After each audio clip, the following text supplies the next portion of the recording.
जब मेष राशि में सूर्य रहेगा उच्च का होने के कारण से व्यक्ति को धन का लाभ मिलेगा।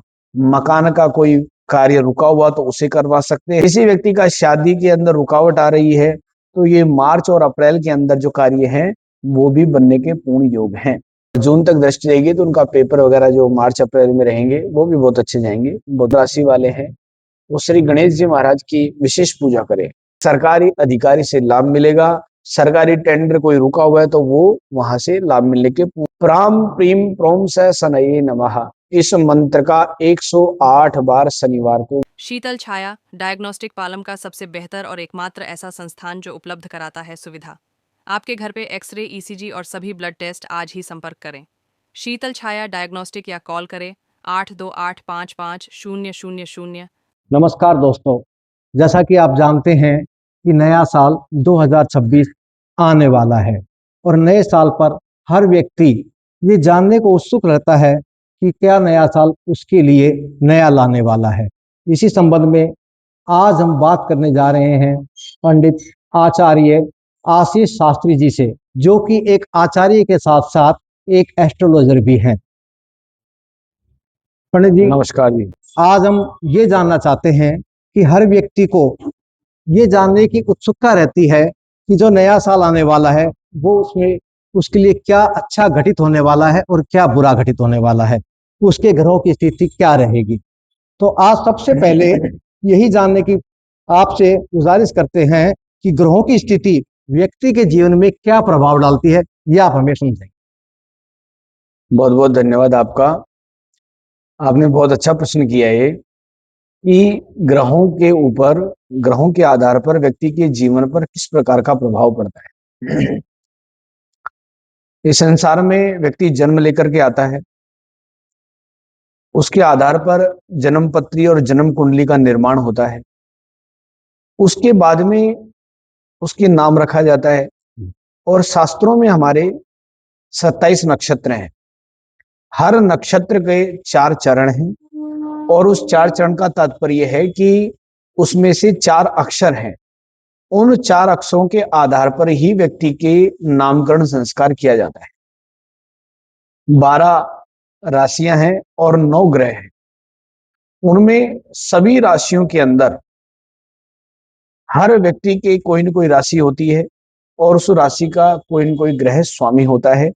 जिस प्रकार से राशि का स्वामी ग्रह है उसी प्रकार से व्यक्ति के जीवन में उसी प्रकार का प्रभाव पड़ना प्रारंभ हो जाता है जी।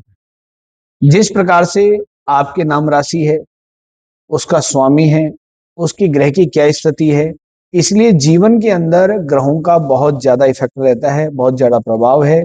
व्यक्ति का जैसा ग्रह के अंदर जीवन में जैसी राशि हुई, उसका स्वामी जिस प्रकार के स्वभाव का रहा, व्यक्ति का जीवन भी उसी प्रकार का स्वभाव मर्यादित और जीवन के कार्यक्रमों में रहता है। जी, नए साल में कौन कौन से ग्रह हमारी राशियों पर क्या क्या प्रभाव डालेंगे, आप इस बारे में जरा थोड़ा विस्तार से हमारे दर्शकों को बताइए। बहुत बढ़िया। देखिए 12 राशि हैं, मेष, वृष, मिथुन, कर्क, सिंह, कन्या, तुला, वृश्चिक, धनु, मकर, कुंभ और मीन।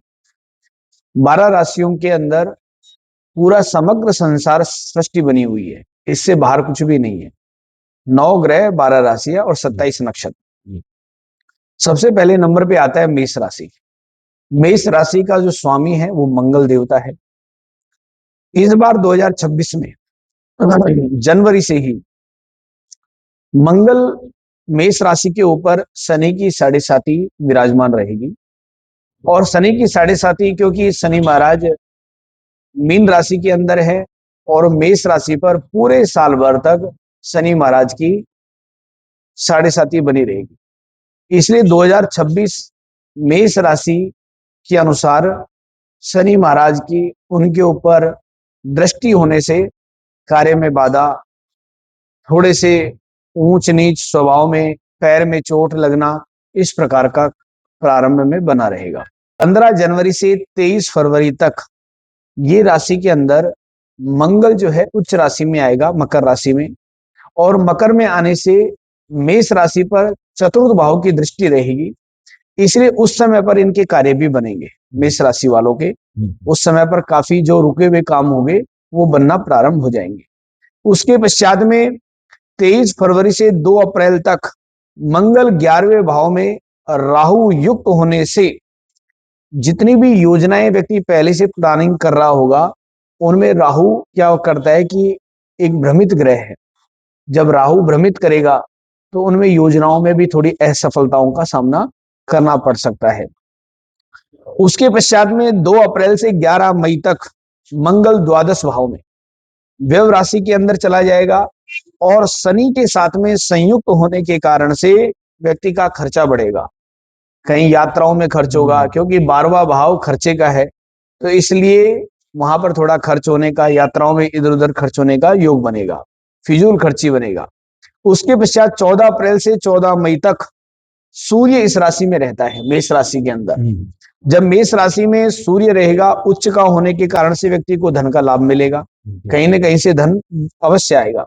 11 मई से 20 जून तक मंगल का संचार इसी राशि में होने से अकस्मात धन का और व्यापार में वृद्धि, कार्य के अंदर वृद्धि, अगर आप नौकरी कर रहे हैं तो उसमें प्रमोशन का योग, बहुत से बहुत सटीकता का कार्य बनना, इस प्रकार सा योग बनेगा।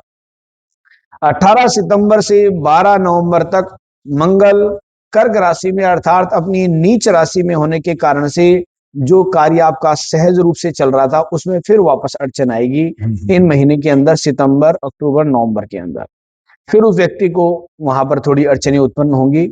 इस प्रकार से पूरा साल भर ये कह सकते हैं हम कि ना तो खराब है और न बहुत ज्यादा अच्छा है, मध्यम साल मेष राशि वासियों के लिए रहेगा। और मेष राशि वाले इस बीच में क्या उपाय कर सकते हैं, तो इसमें इनके लिए जो कारगर उपाय है कि पूरे साल भर तक शनि महाराज के शाम के समय तेल का दीपक जलाएं और बीच बीच के अंदर गायों को हरा चारा, गायों को पीली चने की दाल, ये इस प्रकार से खिलाते रहें, निश्चित रूप से इनको लाभ मिलेगा। एक बार जनवरी के अंदर, प्रारंभ साल के अंदर ये हनुमान जी को सिंदूर जी का चोला और पाठ और एक बारी अगर सुंदरकांड पाठ कर दें तो निश्चित रूप से इनके कार्यों के अंदर जो व्यवधान आने की संभावना है वो टल जाएगी और इनका आगे कार्य बहुत अच्छा बनेगा। जी पंडित जी, एक तो आपने बता दिया अभी मेष राशि का, अब अगली राशि कौन सी है और उसके बारे में भी हमारे दर्शकों को जरा बताइए आप। दूसरे नंबर की जो राशि है उस राशि का नाम है वृष राशि। वृष राशि के जो स्वामी है वो शुक्र देवता है, ये दूसरे नंबर की राशि है। इस राशि पर भी शनि महाराज क्योंकि मीन राशि में रहेंगे तो तीसरे दृष्टि से शनि महाराज इस राशि को देखते रहेंगे। जो शनि महाराज की दृष्टियां हैं 3, 7 और 10, ये जहां शनि महाराज बैठते हैं वहां अपना कार्य करते हैं और साथ में जहां देखते हैं वहां पर भी अपना कार्य करते हैं। तो शनि महाराज 3, 7 और 10 दृष्टि होने के कारण से तीसरे नंबर की दृष्टि से वृष राशि को पूरे साल भर तक देखते रहेंगे। इसका क्या फल मिलेगा, लेकिन ये मित्र दृष्टि के अंदर रहेगा क्योंकि शुक्र जो है वृष राशि का स्वामी शुक्र है और शनि और शुक्र दोनों में मित्रता है, इसलिए वहां पर वृष राशि में व्यक्ति शनि महाराज उनको परेशान नहीं करेंगे। 1 मार्च से 25 मार्च तक शुक्र स्वयं उच्च राशि के होने से व्यक्ति को धन का लाभ मिलेगा, गाड़ी इस समय खरीद सकते हैं, मकान का कोई कार्य रुका हुआ तो उसे करवा सकते हैं, इंटीरियर का काम करवा सकते हैं, लग्जरी की तरफ व्यक्ति दौड़ने की ओर रह सकता है। इस बीच में शुक्र ग्रह उच्च का होने से शुक्र के प्रभाव, किसी व्यक्ति का शादी के अंदर रुकावट आ रही है तो ये मार्च और अप्रैल के अंदर जो कार्य है वो भी बनने के पूर्ण योग हैं। मार्च अप्रैल के अंदर वृष राशि के शुक्र का उच्च होने के कारण से लाभ मिलेगा। 19 अप्रैल से 14 मई तक शुक्र अपनी राशि में स्वगत राशि वृष में रहने के कारण वहां भी बहुत अच्छा लाभ मिलेगा क्योंकि वृष राशि में शुक्र स्वयं रहेगा तो अपनी राशि अपने घर की राशि है, इस बीच में भी व्यक्ति को लाभ बहुत अच्छा मिलेगा। 14 जून तक इस राशि पर सूर्य और फिर 20 से 2 अगस्त तक मंगल का संचार रहने से, मंगल और सूर्य का संचार रहने के कारण व्यक्ति को स्वभाव में थोड़ा क्रोध, जिद, इस प्रकार का बर्ताव देखा जा सकता है। 1 अगस्त से सितंबर और नवंबर में राशि जो है शुक्र में नीच राशि होने के कारण से व्यक्ति को कहीं ना कहीं नुकसान होने की संभावना प्राप्त रहेगी। व्यापार में या जॉब के अंदर किसी अपने बॉस से कलह होने का थोड़ा सा संभावना बनती है। इसमें बहुत अच्छा उपाय है कि आप शनिवार को शनि महाराज को तेल का दीपक जलाएं। लोहे की कटोरी के अंदर तेल को लेकर के, और शनि महाराज का कुप्रभाव ना पड़े इसलिए तेल को लेकर के और अपनी छाया को देख करके और आप उसको दान कर दीजिए। दूसरा उपाय, शुक्रवार को सफेद चीजें जैसे कि सफेद फूल है, सफेद मिष्ठान है, सफेद कपड़ा है, कपूर है, दही है, इस प्रकार का कुछ न कुछ आप दान करते हैं, शुक्र ग्रह प्रसन्न रहेगा। और निश्चित रूप से शुक्र भी इस साल सामान्य अगर पूर्ण फल दिखे तो शुक्र के लिए ये साल बहुत बढ़िया होने वाला है। पंडित जी, आपने अभी मेष और वृष राशि के बारे में हमारे दर्शकों को बहुत अपने सरल शब्दों में बताया। अब अगली राशि कौन सी है, अब आप उस पर भी थोड़ा सा प्रकाश डालें। अगली राशि तीसरे नंबर की जो राशि है उसका नाम है मिथुन राशि। मिथुन राशि के स्वामी है बुध देवता। बुध देवता वर्ष आरंभ में अर्थात जनवरी से ही लेकर के और जून तक इस राशि पर बुध पर मिथुन राशि पर गुरु महाराज बृहस्पति विराजमान रहेंगे। और जहां बृहस्पति विराजमान रहते हैं वहां कार्य अच्छा ही होता है, क्योंकि गुरु की कृपा अगर हो जाए तो सब कार्य भगवान की कृपा करते हैं तो अच्छा रहेगा। विद्यार्थियों को विद्या के अंदर लाभ मिलेगा। जो मिथुन राशि के बालक हैं उनको बृहस्पति की दृष्टि होने से और जून तक दृष्टि रहेगी तो उनका पेपर वगैरह जो मार्च अप्रैल में रहेंगे वो भी बहुत अच्छे जाएंगे, बहुत अच्छा योग बनेगा। संतान में और पति पत्नी के संबंधों में भी सुधार रहेगा, क्योंकि बृहस्पति देवता संतान होने का योग प्रबल देते हैं, साथ में पति पत्नी के संबंधों में भी सुधार उत्पन्न करते हैं। 3 फरवरी से 10 अप्रैल तक राशि स्वामी बुध भाग्य स्थान में राहु के स्थान युक्त होकर करने से लाभ व उन्नति के अंदर थोड़ी बाधाएं उत्पन्न हो सकती हैं इस बीच में, क्योंकि जब राहु जब बैठता है तो कहीं ना कहीं अवश्य बाधाओं को उत्पन्न करता है। 10 से 30 अप्रैल तक बुध जो है नीच राशि के अंदर जाएगा और शनि से युक्त रहने के कारण से कुछ अड़चने वहां पर भी आने की संभावनाएं बनी रहेंगी। आगे 30 अप्रैल से बुध वापस लाभ स्थान में चल जाएगा, जिससे कामों के अंदर वापस पुनः सुधार होगा, धन लाभ मिलेगा। अकस्मात जिनकी नौकरी के अंदर रुकावटें आ रही है उन्हें नौकरी की अच्छी खबर मिलेगी। जिनकी अगर कोई कार्य राज कार्य सरकार से संबंधित कार्य रुका हुआ होगा उसमें बहुत बढ़िया लाभ मिलने के पूर्ण योग है। मई के अंदर और जून के अंदर वापस बुध अपनी राशि के अंदर संचार करेगा, फिर उन्हें लाभ मिलेगा। मकान बनने का भी इस बीच में योग बना रहेगा। 7 सितंबर से 26 सितंबर तक बुध उच्च राशि में रहने के कारण से फिर लाभ मिलेगा। 5 दिसंबर से राहु अष्टम में जाने के कारण से फिर स्वास्थ्य संबंधी और पेट संबंधी समस्याओं का सामना करना पड़ सकता है। कुल मिलाकर के ये बुध के लिए, मिथुन राशियों के लिए भी ये साल अच्छा रहेगा। बीच में थोड़ा डिस्टर्बेंस जरूर आएगा। इसके लिए साधारण उपाय है 2026 में जो मिथुन राशि वाले हैं वो श्री गणेश जी महाराज की विशेष पूजा करें। बुधवार के दिन 2 लड्डू, थोड़ी दूब घास, 1 कटोर मूंग, साबुत मूंग, ये गणेश जी महाराज को चढ़ाएं, बहुत लाभ मिलेगा। साथ में कोई हरा कपड़ा छोटी कन्याओं को भोजन करा करके दान दे दें। और गायों को हरा चारा एक बार वजन के बराबर खिला दें। और दूसरा, यथाशक्ति हर महीने कुछ न कुछ गायों को पालक हरा चारा खिलाते रहे, निश्चित रूप से लाभ मिलेगा ही मिलेगा। और जो बच्चे हैं जो पढ़ाई के अंदर पढ़ाई कर रहे हैं, अगर उनका मन पढ़ाई में नहीं लग रहा है और उनकी मिथुन राशि है, गणेश जी महाराज को प्रसन्न कर लो, कहीं जाने की जरूरत नहीं है। पंडित जी, ये तो थी मिथुन राशि।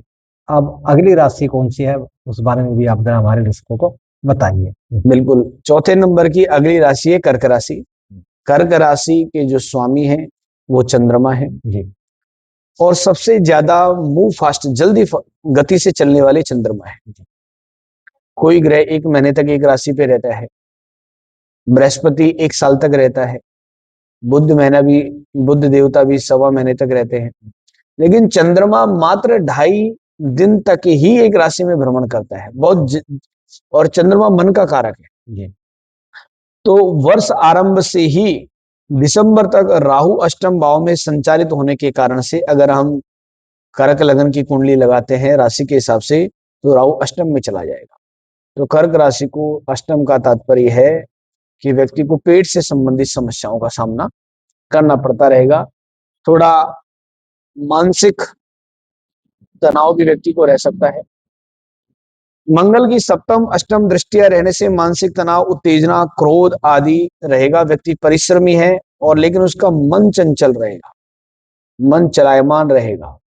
कभी सोचेगा ये कर ले, कभी सोचेगा वो कर ले, कभी ये सोचेगा, कभी वो सोचेगा। इस प्रकार से मन के अंदर अनेक अनेक प्रकार के विचार आदान प्रदान होते रहेंगे। निकट भाई बंधुओं से मन में मुटाव रह सकता है, ये पक्की बात है। 1 जून से 31 अक्टूबर तक गुरु इस राशि में उच्चस्थ होने के कारण से मान सम्मान में वृद्धि, क्योंकि बृहस्पति देवता कर्क राशि में उच्च के हो जाते हैं और इस बार 1 जून से 31 अक्टूबर तक वो इसी राशि के अंदर भ्रमण करेंगे। तो उस बीच में व्यक्ति का कार्य बहुत अच्छा बनने वाला है। 18 सितंबर से 12 नवंबर तक मंगल इस राशि पर नीच अवस्था में संचार करेगा। तो वहां पर ऐसी स्थिति के अंदर फिर थोड़ा स्वभाव में चिड़चिड़ापन, क्रोधी और जिद आ सकती है बच्चों के लिए खासकर। और जो बड़े हैं उनका आपस में, भाई जिनकी कर्क राशि है उनके बड़े भाई के साथ में मनमुटाव और टकराव बन सकता है। इसके लिए आप क्या करें, बहुत सरल उपाय है। श्री गणेश जी महाराज के लिए गणेश चतुर्थी का व्रत होता है, आप उसको करें, निश्चित रूप से लाभ मिलेगा। पूर्णमासी के दिन चंद्रमा का दर्शन करें और चंद्रमा को प्रणाम करें, चंद्रमा की छाया को ग्रहण करें चंद्रमा के। और अगर आप पूर्णमासी का व्रत कर सकते हैं तो बहुत अति उत्तम होगा, निश्चित रूप से लाभ मिलेगा। कर्क राशि वालों के लिए चंद्रमा ही उनके अधिपति देवता है, उनके राशि के स्वामी हैं। चंद्रमा को मनाएंगे, लाभ मिलेगा। तो इसमें चंद्रमा विराजमान रहता है भगवान शंकर की जटाओं के ऊपर, तो इसलिए भगवान शंकर के ऊपर प्रति दिन या सोमवार के सोमवार अगर आप भगवान शंकर पे 1 लोटा जल चढ़ाएंगे, थोड़ा दूध चढ़ाएंगे, मन को भी शांति मिलेगी, कार्य में भी जो रुकावट है वो दूर हो जाएंगी और आपका कार्य बहुत अच्छा आगे बढ़ेगा। आपने कर्क राशि के बारे में भी बहुत ही सरल उपाय बताए हमारे दर्शकों को। अब अगली राशि के बारे में बताइए। अगली राशि है सिंह राशि और 5वें नंबर की राशि है। जैसा नाम यथा नाम तथा जी गुण। जी सिंह अपने आप में, तो सिंह राशि के जो स्वामी है वो सूर्य हैं और जिसके स्वामी सूर्य हो उसको फिर चिंता किस बात की। लेकिन सिंह राशि वाले थोड़े स्वभाव में जिद्दी होते हैं, बोलने में कड़क होते हैं। सिंह राशि का स्वभाव है कि वो 20 व्यक्तियों में चाहे 1000 व्यक्तियों में बोलना पड़े वो घबराते नहीं है। लेकिन इनका एक अवगुण ये भी है कि अगर वो गलत भी बोल रहे हैं तो भी अपनी बात को सही ठहराने का प्रयास करते हैं। अगर इसमें विशेष बात यह है कि 2026 के अंदर सिंह राशि पर ढैया विराजमान रहेगी पूरे साल भर तक। पूरे साल भर तक शनि महाराज की जो है ढैया सिंह राशियों पर पड़ती रहेगी। इसलिए इनके लिए सिर में दर्द, पैरों में दर्द, कार्य में बाधा ये उत्पन्न रहेगी रहेगी। सिंह राशि इस बार शनि महाराज छोड़ने वाले नहीं है थोड़ा। और ग्रहों की अगर हम बात करें तो 12 जनवरी से 12 फरवरी तक सूर्य छठे भाव में होने के कारण से आय कम और खर्च अधिक होंगे, इस प्रकार का योग बन रहा है। 13 फरवरी से सूर्य सप्तम स्थान में आकर अपनी ही राशि में सप्तम दृष्टि से देखेंगे तो वो थोड़ा अनुकूल स्थिति बनेगी। 14 अप्रैल से सूर्य भाग्य स्थान में उच्च होने के कारण से आय के स्रोतों में वृद्धि होगी। सरकारी कामकाज में अगर कोई कार्य रुका हुआ है तो वहां मिलेगा। सरकारी पद प्रतिष्ठा अगर रुकी हुई है तो वो लाभ मिलेगी, या सरकारी अधिकारी से लाभ मिलेगा। सरकारी टेंडर कोई रुका हुआ है तो वो वहां से लाभ मिलने के पूर्ण योग बनेंगे। जुलाई अगस्त में सूर्य द्वादश स्थान होने से धन की थोड़ी सी हानि इस समय पर जुलाई अगस्त में रहेगी। अक्टूबर नवंबर के अंदर सूर्य नीच राशि में तुला राशि में चला जाएगा, तो उस समय पर भी आपस में परिवार में कलह और पिता पुत्र के संबंधों में भी, अगर सिंह राशि पिताजी की है तो पुत्र के साथ संबंध में थोड़ा आपस में अनबन होगी, और नहीं तो अगर स्वयं पुत्र है तो पिता के साथ संबंधों में अलगाव वाली स्थिति बनेगी। शनि का उपाय विशेष कर से इनको करना चाहिए। शनि महाराज का तेल का दीपक यथाशक्ति, और अभी जनवरी का महीना जैसे कि प्रारंभ होने वाला है, ठंड है, तो आप असहाय व्यक्ति, गरीब व्यक्ति जिनके पास में अभाव है जी, उनको आप कंबल का दान, काले कंबल का दान कीजिए, काले जूते दीजिए, काली जो है जुराब दान कीजिए। तो ये आप करेंगे तो निश्चित रूप से आपको लाभ मिलेगा। प्राम प्रीम प्रोम स शनये नमः, इस मंत्र का 108 बार शनिवार को मंत्र का जप करें, निश्चित रूप से आपको लाभ मिलेगा। दूसरा है श्री हनुमान जी महाराज का स्तोत्र का पाठ उनको करना चाहिए। सिंह राशि वालों के लिए अचूक उपाय यह है कि भगवान सूर्य को प्रतिदिन तांबे के लोटे के अंदर वो जल दें, और वो जल अपने माथे के और आंखों के लगाएं। निश्चित रूप से भगवान सूर्य की कृपा इन पर मिलती रहेगी। सिंह राशि के बारे में आपने हमारे दर्शकों को बहुत ही सरल शब्दों में बताया। अब अगली राशि कौन सी है उस बारे में भी आप बताइए थोड़ा। सिंह राशि के बाद में नंबर आता है, अगली राशि है कन्या राशि। कन्या राशि के स्वामी बुध, बुध ग्रह को दो राशियां मिली है। पहले मैंने तीसरे नंबर पे मिथुन बताई थी जी और फिर कन्या। कन्या राशि के स्वामी भी बुध है। जैसा कि मैंने पहले आपसे कहा था कि शनि महाराज की 3 दृष्टियां हैं, 3, 7, 10। जी तो मीन राशि में शनि महाराज रहेंगे तो 7वीं दृष्टि से कन्या को देखे रहेंगे। पूरे साल भर तक शनि महाराज की दृष्टि कन्या राशि वालों पर पड़ती रहेगी। और स्थान हानि करो जीवा, स्थान वृद्धि करो शनि। शनि महाराज जहाँ बैठते हैं वहां भले ही कम दुख दें, लेकिन जहां देखते हैं वहां थोड़ा सा अपनी वक्र दृष्टि रखते हैं। 23 फरवरी से 11 मई तक मंगल की भी विशेष दृष्टि रहने के कारण से मानसिक तनाव बढ़ेगा, और 26 फरवरी से 20 मार्च तक राशि के अंदर बुध वक्री रहने से, और 30 अप्रैल तक बुध नीच राशि में रहने से अपना भी पराया लगने लगे, इस प्रकार का स्वभाव बन जाएगा। आपको इन्फेक्शन के योग बढ़ सकते हैं। इस समय इन्फेक्शन होने का थोड़ा सा रहेगा, क्योंकि 30 अप्रैल से 14 मई तक बुध अष्टमस्थ है, और 22 जून से 6 जुलाई और फिर अगस्त में 22 अगस्त तक, इस प्रकार से पूरा साल भर थोड़ा उलझने उत्पन्न होगी। बीच में नवंबर दिसंबर काफी अच्छा जाने वाला है, और एक बार सितंबर में भी कार्य से संबंधित उन्नति प्राप्त होगी। आप बुध कन्या राशि वाले जो हैं विशेष रूप से भगवान शंकर की आराधना करें, भगवान शंकर को बेलपत्र चढ़ाएं। बुधवार के दिन और सोमवार के दिन कच्ची लस्सी अर्थात दूध कच्चा हुआ उसमें जल डाल करके, और वो भगवान शंकर पे चढ़ाने से लाभ मिलेगा। ओम नमः शिवाय इस मंत्र को लिख करके और यहाँ पर बहुत बढ़िया रहता है। तो इसलिए ये कन्या राशि वाले भगवान शंकर की आराधना करें और भगवान शंकर पर बेलपत्र चढ़ाएं। पंडित जी, अभी आपने कन्या राशि के बारे में हमारे दर्शकों को बताया बहुत ही सरल और सीधे शब्दों में।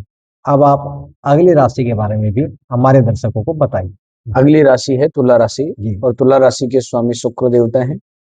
शुक्र देवता जब वर्ष प्रवेश होगा तो शुक्र जो है महाराज उनके कुंडली के अनुसार, शुक्र राशि के अनुसार नवम भाव के अंदर गुरु महाराज बैठे रहेंगे, छठे में शनि विराजमान रहेंगे।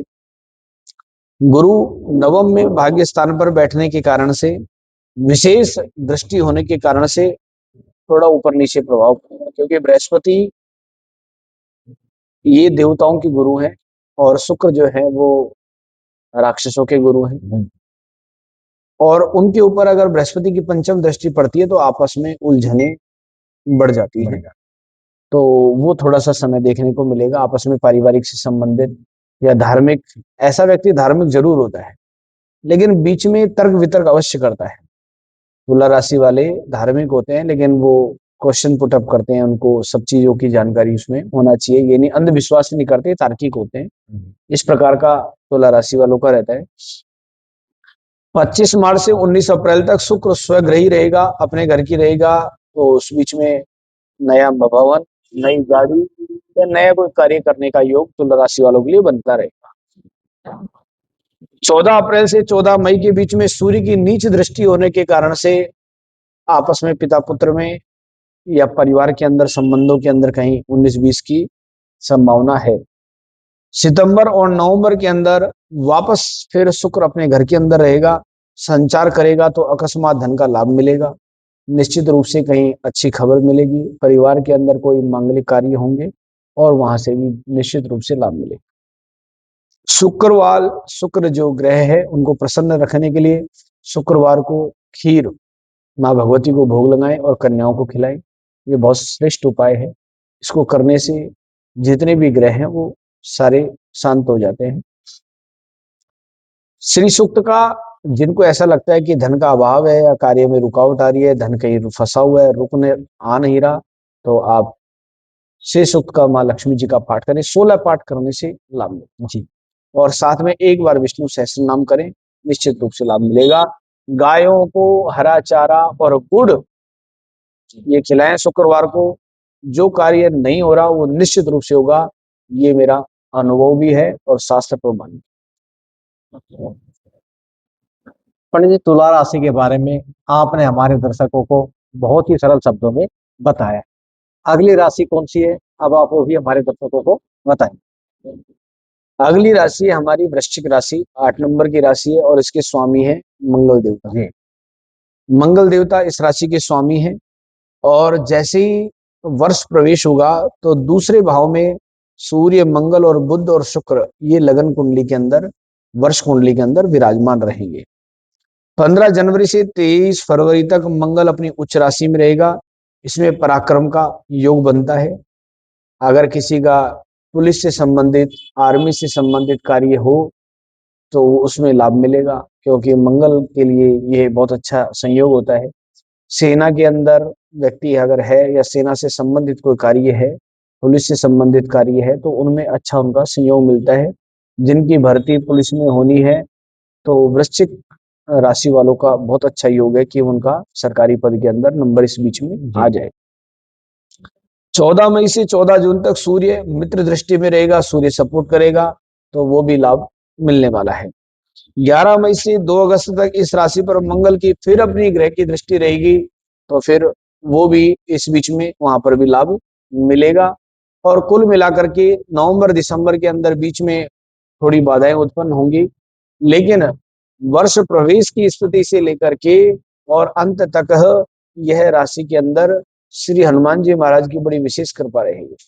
अगर कहीं कोई कार्य में रुकावट आ रही है तो हनुमान जी महाराज को पकड़ लीजिए, मंगलवार को सिंदूर का चोला चढ़ाइए, सुंदरकांड पाठ सुनाइए, निश्चित रूप से लाभ मिलेगा। गुड़ और चने का भोग अगर आप लगाएं मंगलवार के दिन, निश्चित रूप से लाभ मिलेगा। एक उपाय और विशेष है, मंगलवार के दिन गुड़, चने और केले ये बंदरों को खिला दीजिए। कोई कार्य रुक रहा है, निश्चित रूप से लाभ। पंडित जी, वृश्चिक राशि के बारे में आपने बहुत ही अच्छे प्रकार से बताया। अब अगली राशि कौन सी है? अगली राशि है हमारी धनु राशि और धनु राशि के जो स्वामी हैं वो बृहस्पति देवता है। जैसा कि मैंने आपको बताया था कि शनि महाराज की ढैया 2 राशियों पे चलती है, एक पर 7.5 चलती है और 2 राशियों पर ढैया चलती है। तो धनु राशि पर भी शनि की 7.5 रहेगी पूरे साल तक। धनु राशि पर शनि महाराज की जो है वो ढैया के रूप में प्रभाव बरसेगी। 1 जून से 31 अक्टूबर तक राशि गुरु जो है उच्च राशि में होने के कारण से को लाभ मिलेगा, क्योंकि स्वयं गुरु इस राशि के स्वामी हैं। तो वे व्यक्ति धनु राशि वाले अनुकूल स्थिति में रहने का प्रयास करते हैं, झगड़ालू प्रवृत्ति के नहीं होते, उदार प्रवृत्ति के होते हैं, धार्मिक होते हैं और मन के अंदर धार्मिक भावना भरी हुई रहती है। प्रयास करते हैं कि कोई भी अगर उलझन अगर उत्पन्न भी हो गई हो तो उसे सहजता से निपटा जाए। इस प्रकार का धनु राशि वालों का स्वभाव होता है। और जब उनकी राशि का स्वामी अगर वहां पर अपनी राशि में आ जाए तो उनका कार्य बहुत सहजता से निपट जाता है। कहने का तात्पर्य कोई अपने घर में आके बैठ जाए तो अपना कार्य बहुत अच्छे से कर लेता है। शनि महाराज को प्रसन्न करने के लिए इनको थोड़ा प्रयास करना पड़ेगा, क्योंकि शनि महाराज की ढैया रहेगी। तो शनिवार को तेल का दीपक जलाएं, तेल का दान करें, काली उड़द का दान करें, साथ में गरीबों की सहायता करें और गायों को चने की दाल रात को भिगो करके और बृहस्पतिवार को खिलाने से इनको अनन्य लाभ मिलेगा। भगवान विष्णु जी के परम भक्त होते हैं, भगवान के नारायण के इनमें आस्था रहती है, तो विष्णु सहस्त्र नाम पाठ करें। बृहस्पतिवार के दिन चंदन का या केसर का पीला तिलक मस्तिष्क पर और नाभि पे लगाने से भी लाभ मिलेगा। धनु राशि के बारे में आपने अभी अपने बिल्कुल सरल शब्दों में हमारे दर्शकों को बताया, उसके उपाय भी बताए। अब अगली राशि कौन सी है वो भी कृपा करके हमारे दर्शकों को बताइए। अगली राशि है 10वें नंबर की राशि मकर राशि है। मकर राशि के जो स्वामी शनि महाराज हैं, और शनि महाराज की ग्रहों के अंदर बड़ी प्रधानता है। सब शनि महाराज को विशेष रूप से देखते हैं। आपने भी देखा होगा कि अभी तक जितने भी राशि का प्रेडिक्शन हुआ इसमें शनि की कृपा बहुत जरूरी है। शनि कृपा करें तो व्यक्ति का जीवन सामान्य रूप से चलता है, नहीं तो बड़ी उथल पुथल रहती है। तो शनि की तृतीय दृष्टि जो है तृतीय भाव में संचार रहेगा। 14 जनवरी से 12 फरवरी और 16 जनवरी से 23 फरवरी तक मंगल इस राशि के अंदर गोचर करेगा, तो उससे व्यक्ति के अंदर उत्तेजना बढ़ जाती है, कार्य करने की या कोई भी कार्य करने की उतावलापन व्यक्ति में आ जाता है। 1 जून से 31 अक्टूबर तक गुरु राशि की जो है वो बृहस्पति इसमें नीच राशि में दृष्टि करेगा, तो क्योंकि मकर के अंदर जो है बृहस्पति नीच राशि में हो जाता है, तो उसमें थोड़ा सा व्यक्ति को समस्याओं का सामना करना पड़ सकता है। 18 सितंबर से 12 नवंबर तक मंगल की उच्च दृष्टि रहेगी। इसमें मान सम्मान बढ़ेगा, प्रतिष्ठा बढ़ेगी, कार्यों के अंदर और तेजी आएगी और रुका हुआ पैसा आ जाएगा। गुरु अष्टम सिंह राशि में संचार करने से लाभ मिलेगा, लेकिन थोड़ी कठिनाई यह भी उत्पन्न होगी। इसमें भगवान सूर्य की विशेष पूजा करें। ग्रहणी सूर्याय नमः, सूर्य को जल दें, लाभ मिलेगा। शनिवार को तेल का दीपक जलाएं। साथ में भगवान राम जी की स्तुति करने से व्यक्ति को निश्चित रूप से लाभ मिलेगा। भगवान राम की स्तुति करें, भगवान राम से प्रार्थना करें। अगली राशि है कुंभ राशि। शनि महाराज की 2 राशि हैं, मकर और कुंभ। दूसरे नंबर की कुंभ राशि है। कुंभ राशि पर शनि की 7.5 बनी ही रहेगी वर्ष भर से लेकर के नवंबर तक। और कुंभ राशि वाले थोड़े से पहले से भी शनि सी ग्रिप में से नहीं छूट पा रहे हैं, और काफी साल इनका ये भी लगभग सामान्यतः संघर्ष युक्त रहेगा। लेकिन इसमें एक फायदा ये है कि 13 फरवरी से 14 मार्च तक कुंभ राशि पर सूर्य का संचार होने से बनते हुए जो कार्य हैं उनमें और तेजी आएगी। और 1 जून तक गुरु की दृष्टि रहेगी, तो गुरु की दृष्टि रहने से थोड़ा लाभ अवश्य इनको मिल जाएगा। 23 फरवरी से 2 अप्रैल तक मंगल का संचार रहेगा, तो थोड़ी ग्रहों के अंदर आपस में ग्रह क्लेश बढ़ सकता है। 31 अक्टूबर तक गुरु की विशेष सप्तम दृष्टि रहने से व्यक्ति तीर्थ यात्राओं में जाने का संयोग बनता है। व्यक्ति तीर्थ यात्राओं में भ्रमण करता है या बाहर घूमने का प्रयास करता है। राहु की दृष्टि रहने से थोड़ा भ्रमित रहेगा, कंफ्यूजन में रहेगा, क्या करें क्या ना करें, किस प्रकार से करें। तो ब्राह्म भीम रोम से राहवे नमः इसका जप करें। नदी के किनारे या किसी तालाब में मछलियों को दाना डालें तो लाभ मिलेगा। कुत्तों को अगर ये भोजन कराते हैं, दूध या बिस्किट कुछ भी खिलाए, तो इनको निश्चित रूप से लाभ मिलेगा। अपने जन्मदिन के आसपास या जन्मदिन वाले दिन गरीबों को खाने की वस्तुओं को आदान प्रदान भेंट करनी चाहिए, बहुत लाभ। 12वें नंबर की राशि है और ये लास्ट की राशि है। मेरी भी है। तो 12वें नंबर की राशि के स्वामी भी जो है स्वयं बृहस्पति देवता है। मैंने जैसे ही बताया था कि बृहस्पति बड़े अनुकूल स्थिति में रहते हैं। बृहस्पति की राशि वाले जो हैं वो धार्मिक प्रवृत्ति के होते हैं, सामान्यतः औरों से अधिक धार्मिक प्रवृत्ति के रहते हैं। लेकिन इसमें शनि की 7.5 रहेगी, आपको भी थोड़ा कार्य क्षेत्र में उलझनों का सामना करना पड़ सकता है। और ये व्यक्ति जो है विद्या क्षेत्र से अध्ययन से जुड़े अगर रहते हैं तो उनको लाभ मिलता रहता है, क्योंकि बृहस्पति जो है शिक्षा का आदान प्रदान का कार्य करते हैं। 1 जून से 31 अक्टूबर तक राशि स्वामी गुरु उच्चस्थ होने के कारण से और पंचम भाव रहने के कारण से संतान से सुख मिलेगा, या संतान की प्रमोशन होगी, या खुद अच्छा परफॉर्म कर पाएंगे।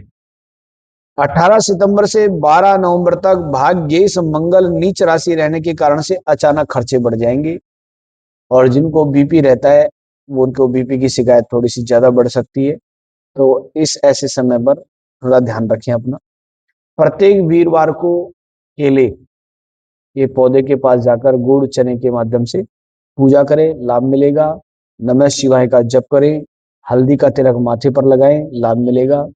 और गुरुवार के दिन गायों को चने की दाल गायों को खिला दें। किसी वृद्ध ब्राह्मण को पीला कपड़े, पीले वस्त्र दान करें। गाय का घी मंदिर के अंदर ज्योत जलाने के लिए दान करके आए, निश्चित रूप से लाभ मिलेगा। और संपूर्ण कार्य है कि भगवान नारायण के चरणों में जाकर के और माँ लक्ष्मी जी से प्रार्थना करें कि जो भी हमारी अड़चने आ रही हैं वो दूर हो जाए। तो हल्दी की गांठ चढ़ाने से वहां पर भी लाभ की प्राप्ति होगी। पंडित जी, आपने हमारे दर्शकों को जितनी भी राशियां 12 राशियां आपने बताई और उन सभी के बारे में आपने विस्तार से बताया और इनके उपाय भी आपने बताए, इसके लिए आपको कोटि कोटि बहुत बहुत धन्यवाद। नमस्कार। बहुत बहुत नमस्कार आपका।